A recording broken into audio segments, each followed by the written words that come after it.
हाय, मेरा नाम आदित्य है और इस वीडियो में हम लोग देखते हैं कि किसी माइक्रोसॉफ्ट यूजर्स के अकाउंट्स का पासवर्ड कैसे हम ब्रेक करते हैं। सो रिकवरिंग विंडोज यूजर पासवर्ड, कोई भी वर्जन का या कोई भी एडिशन का माइक्रोसॉफ्ट का ऑपरेटिंग सिस्टम हो, उस ऑपरेटिंग सिस्टम के यूजर्स की पासवर्ड सिंपली आप ब्रेक कर सकते हो विदाउट कोई थर्ड पार्टी सॉफ्टवेयर को यूज करते हुए। ओके, तो इसकी प्रैक्टिकल परफॉर्म करने के लिए मैं एक मशीन के पास लेकर चलता हूं और यहाँ पे मशीन पे मैं देखता हूं और मान के चलता हूं कि इसका भी पासवर्ड मेरे को कुछ नहीं पता है। ओके, इंटर प्रेस किया, एरर, फिर से इंटर प्रेस किया, एरर, नहीं पता है। और अब इस मशीन में मैं एक सीडी लगाता हूं। सो मशीन को मैं पहले बंद करता हूं। तो मैं नॉर्मली यहाँ से डायरेक्ट बंद कर दे रहा हूँ, पावर ऑफ। मशीन हमारी पावर ऑफ हो गई है और वर्चुअल मशीन पे मैं आता हूँ अपने। यहाँ से मैं एक सीडी लगा देता हूँ। किसी भी विंडोज ऑपरेटिंग सिस्टम की सीडी या डीवीडी आप लगा सकते हो, एक्सपी को या एक्सपी के लेटर जो भी ऑपरेटिंग सिस्टम आए हैं। सो मेरे केस में मैं यहाँ पे विंडोज पी लगा के रखा हूँ। आप चाहे विस्ता लगा सकते हो, विंडोज 7 या सर्वर या विंडोज 8, यानी एक्सपी के बाद जो भी ऑपरेटिंग सिस्टम आए हैं उसको आप लगा सकते हो और उसमें आपको एक कंसोल मिल जाएगा। तो मैंने ये सीडी लगा रखी है और मैं ओके करता हूँ और मशीन को फिर से ऑन करता हूँ और इस बार मशीन में बूट कराता हूँ उस सीडी से, उस डीवीडी से। तो कोई भी बटन प्रेस कर दोगे तो बूट हो जाएगी। मेरे केस में मैं पी से बूट कर रहा हूँ। ये माइक्रोसॉफ्ट का बहुत ही प्यारा टूल है, उसको यूज करते हुए। सो जब तक कि ये पूरी तरह बूट होती है हमारी, तब तक के लिए मैं वीडियो को पॉज करता हूँ और जैसे ही हमारी बूट हो जाती है मैं आपको फिर से यहाँ पे लेकर आता हूँ। ओके, हमारी मशीन बूट हो चुकी है पूरी तरह। तो पी से आप कोई भी ऑपरेटिंग सिस्टम के डीवीडी लगाओगे और वहां पे रिपेयर का ऑप्शन होता है, या तो रिपेयर का ऑप्शन सेलेक्ट कर लो या तो वहीं पे आप शिफ्ट के साथ F10 प्रेस करोगे तो कमांड का एक इंटरफेस आपको मिल जाएगा। और हमको यहाँ पे टास्क जो परफॉर्म करना है, एक sethek.exe फाइल होती है जिसका मतलब होता है स्टिकी की होती है। जब भी आप माइक्रोसॉफ्ट ऑपरेटिंग सिस्टम में शिफ्ट या कोई और बटन 5 टाइम कंटिन्यू प्रेस करते हो तो एक स्टिकी की ऑन होती है। पहले मैं रियल मशीन में मैं दिखा दूं आपको। मैं रियल मशीन पे क्लिक करता हूं और यहाँ से स्टिकी की हमारी ऑन हो जाती है।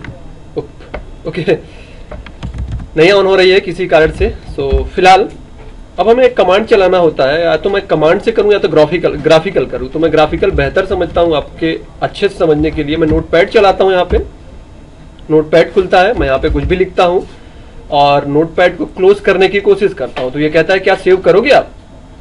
तो मैंने कहा यस, मैं सेव करना चाहता हूँ। आप कुछ भी लिख सकते हो, आप चाहो तो कमांड के थ्रू कर सकते हो। और इस प्रकार आपको जो इंटरफेस मिलता है, जो भी ऑपरेटिंग सिस्टम इसके अंदर डले होंगे, देखिए उसकी पूरी कमांड, पूरे पार्टीशन वगैरह दिखेंगे। तो मेरे केस में मैं सी में जाता हूँ, सी को, और देखिए यहाँ पे टेक्स्ट फाइल वो सेव करने को कह रहा है। तो फिलहाल मेरे को सेव करना नहीं है, कमांड से सिर्फ ग्राफिकल लाना था। मैं चाहूँ तो ये कमांड से कर सकता था। नोटपैड का मतलब यहाँ पे सिर्फ ये था कि मैं ग्राफिकल इसे ला सकूंगा। और फिर इस बार मैं विंडोज में जाता हूँ और विंडोज में हमको एक डायरेक्टरी मिलेगी system32। सो system32 को खोजते हैं हम लोग। system32 के बाद और यहाँ पे एक फाइल मिलती है CMD। तो CMD का नाम चेंज करके हमें sethek रखना है। तो पहले मैं CMD को खोजता हूँ, sethek फाइल को खोजता हूँ। तो मैं आप यहाँ पे S प्रेस करिएगा, एक फाइल मिलेगी जिसका नाम है sethek, जो कि अपने स्टिकी की के लिए ही होती है। तो उसी स्टिकी की को हम रिप्लेस करते हैं CMD के साथ। तो आप यहाँ पे सिंपली खोज सकते हैं। देखिए ये मिल गई मेरे को, sethek। ओके, सो मैं यहाँ पे F2 प्रेस करता हूँ। इसका नाम कुछ भी रख सकता हूँ, रख दिया। इसका नाम था sethek। अब CMD को sethek रख देता हूँ। एक्चुअली होता क्या है कि अगर दोनों का नाम एक जैसा हो जाएगा, sethek तो ऐसा होगा नहीं। इस वजह से मैं पहले इसका नाम चेंज कर रहा हूँ। अब CMD का नाम इसके नाम से कर दूंगा। तो CMD के लिए मैं यहाँ पे C प्रेस करता हूँ ताकि हमें CMD मिल जाए और CMD का इस फाइल के नाम से मैं रीनेम कर दूंगा। सो अब यहाँ पे हम CMD खोजते हैं। तो ये CMD आ गई। CMD को F2 प्रेस कर दिया, या रीनेम के लिए आप राइट क्लिक करके कर सकते हो। इसका नाम हमें रखना है sethek, SETCH, और ओके कर दिया। इसका मतलब हो गया। तो फाइल की हमने सिर्फ एडिटिंग की। आप ऐसा कर सकते हो। देखो प्रोसेस हमारी कंप्लीट हो चुकी है, तो हमें नोटपैड को फिलहाल सेव नहीं करना है। कैंसिल करके हम बाहर निकल आते हैं। Okay, don't save. अब प्रोसेस हम लोगों ने कर ली है। या तो मैं ऐसा करता, नोटपैड खोलने का सिर्फ एक मतलब था कि मैं ग्राफिकल पाता कि कहाँ की फाइल कहाँ पे चेंज करनी है, या तो मैं सिंपली ये लिखता कि कॉपी करना है फाइल, और फाइल का लोकेशन क्या था जिसमें हमारी ऑपरेटिंग सिस्टम पड़ी है, एक बार मैं देखता हूं। सो इसमें हमारी ऑपरेटिंग सिस्टम पड़ी थी, देख सकते हो आप, वो हमारी ऑपरेटिंग सिस्टम का पार्टीशन है सी। ओके, सो कमांड से अगर हमें करना होता ये चीज तो हमको क्या लिखनी होती है, कॉपी सी कॉलन विंडोज, और विंडोज के अंदर system32 फाइल मिलेगी, system32 के अंदर सेथक.exe मिलेगा। इस फाइल को रिप्लेस करना है सी ड्राइव में ही रखे हुए विंडोज के अंदर system32 के अंदर cmd.exe से। सो अभी cmd देखिए नहीं आ रहा है क्योंकि अभी हमने रीनेम कर दिया। आपके केस में cmd होगी और सिर्फ इंटर प्रेस करिएगा तो वो कहेगा रिप्लेस करना है, क्योंकि फाइल ऑलरेडी cmd की एग्जिस्ट होती है, तो आप कर दीजिएगा यस। तो मेरे केस में मैंने ग्राफिकल किया, नोटपैड खोला और वहां से फाइल को चेंज कर दी, तो हमारे एंड की प्रोसेस कंप्लीट हो चुकी है। और मैं इस बार एग्जिट आता हूं, अब कंप्यूटर फिर से बूट होगा और इस बार मैं जो पी की सीडी लगाई है, विंडोज की जो सीडी लाई है उसे निकाल देता हूं और नॉर्मली बूट करता हूं मशीन को। सो देखिए बूट करने की कोशिश कर रहा है उसके साथ, मैं नहीं करूंगा। अब नॉर्मली उसी ऑपरेटिंग सिस्टम से मैं बूट होता हूं और जब तक बूट होने में समय लगती है तब तक के लिए मैं वीडियो फिर से एक बार पॉज कर। ऑलराइट, मेरी मशीन बूट हो चुकी है। सो इस बार मैं देखो शिफ्ट की 5 टाइम प्रेस करता हूं, 1 2 3 4 5, और एक विजार्ड हमारा ओपन होता है। ये हमारा सिलेक्ट करते हैं हम और पहले मैं एंट्री करने की कोशिश करता हूं।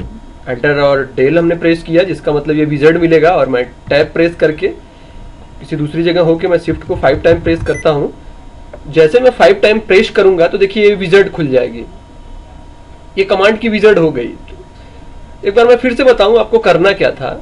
जब हम पी से बूट होते हैं so have to change CMD with CMD का नाम आपको सेथक रखना होता है। ओके, तो सेथक एक ऑलरेडी होती है तो पहले सेथक को चेंज करेंगे। Before do it rename सेथक.exe that already exist, जो उस सिस्टम में ऑपरेटिंग सिस्टम में ऑलरेडी पड़ा था। यानी कहने का अर्थ ये है पहले से जो सेथक फाइल है उसको कुछ भी नाम रख दो, अब सीएमडी को सेथक का नाम रख दो और बाहर आ जाओ। अब आपका काम हो गया है। सो देखिए जब ऐसा होने के साथ होता क्या है, रियल में जो स्टिकी की हमारी होती है, स्टिकी की का जो शॉर्टकट की बना होता है शिफ्ट या टैब, इन सब बटन्स को अगर हम प्रेस करते हैं 5 टाइम कंटिन्यू तो ये विजार्ड खुल जाती है। तो स्टिकी की वजह यहाँ पे कमांड हमारा खुल जाता है। तो हमारा कमांड कंसोल हो गया है। उसके लिए बहुत ही छोटे से कमांड्स हमें यूज करने होते हैं। अगर हमें पता करना होता है कि कौन सा यूजर है तो हम यहाँ पे लिखते हैं नेट स्पेस यूजर और इंटर प्रेस करते हैं तो देखिए जितने यूजर होते हैं उसकी एंट्री दिख जाती है। सपोज दैट एडमिनिस्ट्रेटर का पासवर्ड हमें पता नहीं है और इसका पासवर्ड रीसेट करना है, तो नेट स्पेस यूजर का नाम, तो हमारे यूजर का नाम है administrator. Okay, so net space user. आप चाहो तो यहाँ पे एक यूजर बना सकते हो जिसके थ्रू लॉगिन हो सकते हो। आप चाहो तो पहले से बने हुए यूजर को एक ग्रुप दे सकते हो जो कि एडमिनिस्ट्रेटर का हो। फिलहाल मैं एडमिनिस्ट्रेटर का ही पासवर्ड ब्रेक कर रहा हूं, ऐसा आप कर सकते हो। So net space user administrator और स्पेस प्रेस करता हूं मैं। पुराना पासवर्ड क्या था मेरे को कुछ भी नहीं पता और इसका नाम मैं दे देता हूं test@123 और इंटर प्रेस करता हूं। सो आप देखो मैसेज आप पा गए, सक्सेसफुली चेंज हो गया। तो मैं एक बार ट्राई करता हूं और इसका नाम देता हूं TEST आपको और 123 और इंटर प्रेस करता हूं। अब देखते हैं कि हम लॉगिन हो पाएंगे कि नहीं। डन, हम लॉगिन हो गए सक्सेसफुली। सो इस प्रकार आप थर्ड पार्टी से बूट होके न सिर्फ पासवर्ड ब्रेक कर सकते हो बल्कि उनकी डेटा को चुरा भी सकते हो, है ना। जब हम पी से बूट होंगे और नोटपैड खोलेंगे, नोटपैड खुलने के साथ उस समय अपना पेन ड्राइव उस मशीन में हम लगा के रखेंगे। उससे होगा क्या कि उसी सेल्स को हम यूज करते हुए पहले से ऑलरेडी डेटा जो हमारे ऑपरेटिंग सिस्टम में पड़ी है उसे चुरा भी सकते हैं और अपने पेन ड्राइव में कॉपी कर सकते हैं। देखिए ये हम लॉगिन हो चुके हैं सक्सेसफुली। तो आप अपने हिसाब से कोई भी पासवर्ड रख सकते हो। अगर ये वीडियो आपको थोड़ा भी इंफॉर्मेशन दिया तो जरूर आप सबको शेयर करो और सबको बताओ और सबको ये वीडियो बांटो। आज के लिए इतना ही। Thanks for